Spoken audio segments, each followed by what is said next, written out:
Well, it looks like the second presidential debate will not be happening after all. Yet, there's still a lot that we can learn from looking at the previous events in order to gather a better understanding of what worked and what didn't, hopefully, for the fourth and final debate.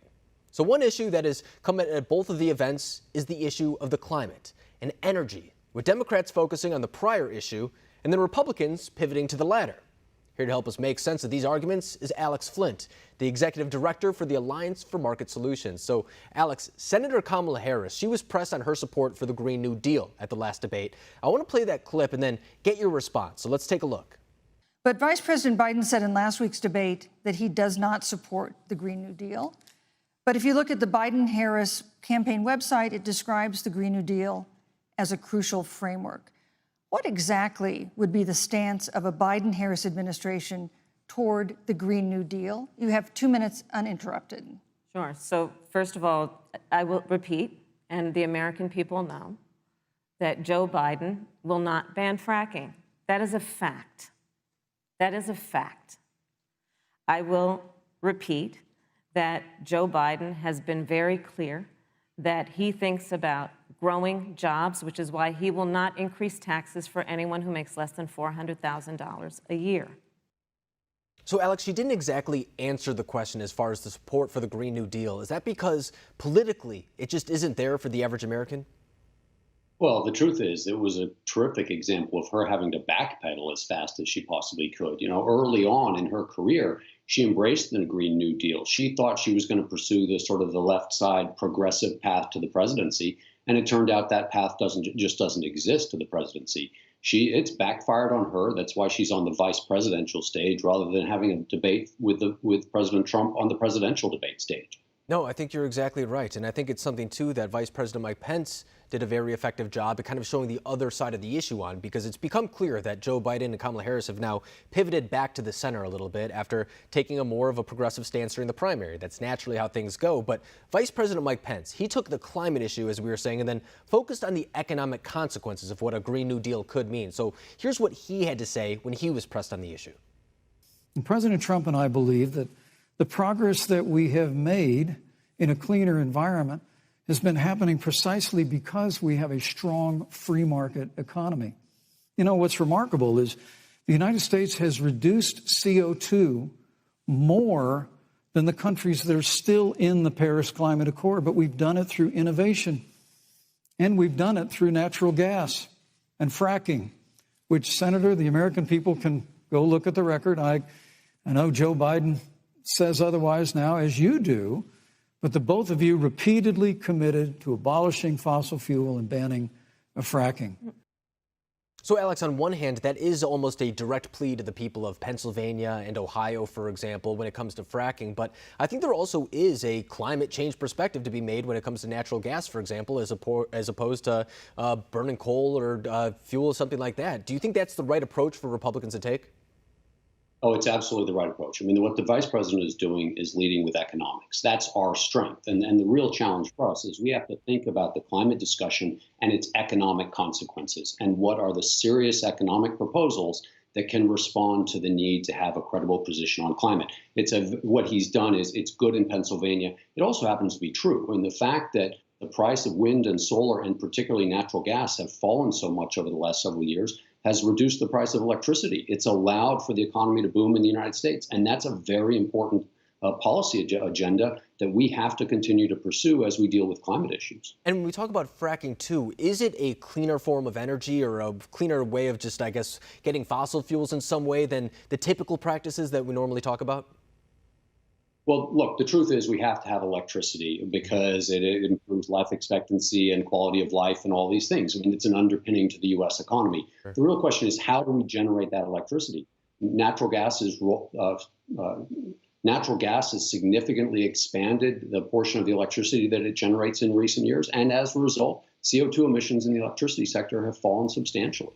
Yeah, and I think that was very well said by Vice President Mike Pence because, I mean, for example, the average person probably doesn't know the ins and outs of the issue, but he made it very clear and understandable for the person who may be introduced to this issue for one of the first times. Because then there was another time, for example, when the vice president was asked about the larger issue of climate change. It's something that Democrats always try to hold against Republicans. And he was asked if he believed if it was an existential threat to humanity. I want to show his response really quickly. Vice President Pence, do you believe that climate change poses an existential threat? As I said, Susan, the climate is changing. We'll follow the science. But once again, Senator Harris is denying the fact that they're going to raise taxes on every American. Joe Biden said twice in the debate last week that on day one he was going to repeal the Trump tax cuts. Those tax cuts delivered $2,000 in tax relief to the average family of four across America. So, Alex, is that really the perspective of the Republican Party in its entirety? Because I know that sometimes when we talk about climate change, some Republicans will say that it's out of our control. We don't know how much man contributes to it. But then I hear from a lot of younger Republicans and conservatives in particular saying that this is a big issue among a lot of young people. And whether or not it's one we want to make part of our central part of our agenda or anything is almost beside the point. We have to have a response to some degree. Do you think that is the right type of response or no? So you're absolutely right. So we've done polling and focus group work in swing states like North Carolina, Texas, and Florida. The majority of voters there believe the climate is changing. And as Republicans, we have to be able to respond to that. We have to have a policy position. And so what the vice president does, it said, we're going to respect the science and then pivot and discuss the economic consequences of what we're going to do on this issue is absolutely the right path forward. As we like to say, we have to be responsible about the science and we have to be responsible about the economics. And I think it's really appealing, too, when you work in the possibility of green new jobs, for example, into that perspective. I know that that's what the Biden campaign is doing, but they also have to combat the fact that a lot of the surrogates are saying that the Earth is going to end in 12 years, things of that nature. So it's a balancing act for them as well. But I think you're exactly right. When we take the issue of the climate and bring in the economic perspective as well, I think that is something that resonates more so with the average person, especially someone who doesn't necessarily live by a coastline or anything like that, because there are people that we talk to, for example, in Iowa, who say, you know what, we are experiencing more floods. Maybe that is an offset of what climate change or anything could be. But this will be an issue that will presumably be brought up again in future debates, and one that could make a major difference to people in states like Pennsylvania and Ohio, as we were saying when we talk about fracking. So President Trump was asked about this topic last night on Fox News. I want to show what his approach was. Let's take a look. Well, it's a deal that was conceived of by not smart people, AOC plus 3 and others. I don't even think they had any experience in the environment. But this was a deal conceived of, and the real price is $100 trillion. That's more money that this country could make in 100 years if things went well, okay? I mean, they literally want to take buildings down and rebuild them with tiny little windows, okay? Little windows so you can't see out, so you can't see the light. And the whole thing is so crazy. It's such a crazy thing. And take a look. And Biden agreed to this with Crazy Bernie. So I think a majority of people get the point that he was trying to get across. I'm not sure about the validity of little windows or anything like that, but it's the idea that it would be systemic changes to the way that we know life. Do you think that is the right response that he should utilize in maybe future debates, if there are any? So, Alex, I've been doing energy policy for 25 years. And when the Green New Deal came out, I took a look at it. And what I realized was there was no policy there. It was a manifesto, really, for a radical transformation of the economy in accordance with progressive values.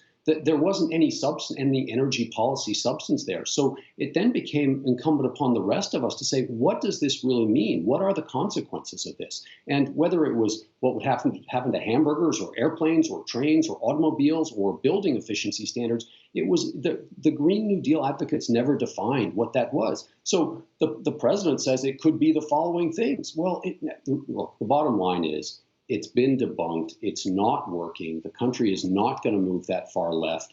Now it's time for Republicans to engage on this issue so that we can win elections and so that we can participate in figuring out what we're going to do on this issue. The vice president is playing it very well, and he had Kamala Harris on her heels in the debate. It really was something to watch. No, I think the very fact that she is pivoting on this issue shows where the political winning argument actually is. And I remember when the Green New Deal first came out, even their own fact page didn't know what they were talking about. They had to edit it shortly after being published, and then it wasn't too long after where people started saying the whole title, the Green New Deal, is a play on the New Deal. It's a systemic change to the way that our economy and regulatory things operate. So that's really what they're looking to do here. Do you agree? I think they were trying to use climate to advance a much broader agenda that had to do with health care and guaranteed income and other things. And what we as conservatives need to do is we need to say, look, if we're going to address climate, which we ought to do, we ought to put together a program that does it in a responsible, economically efficient way. That's where we can lead on this issue. And I think the vice president is signaling that. No, it's a fantastic topic and really one that's very interesting for a lot of people, too, because it raised a lot of eyebrows when we saw it at the last debate, but it's one that's going to come up once again. Alex Flint, I really appreciate you coming on the program tonight, breaking down this whole issue, because it's a very important one. Thank you.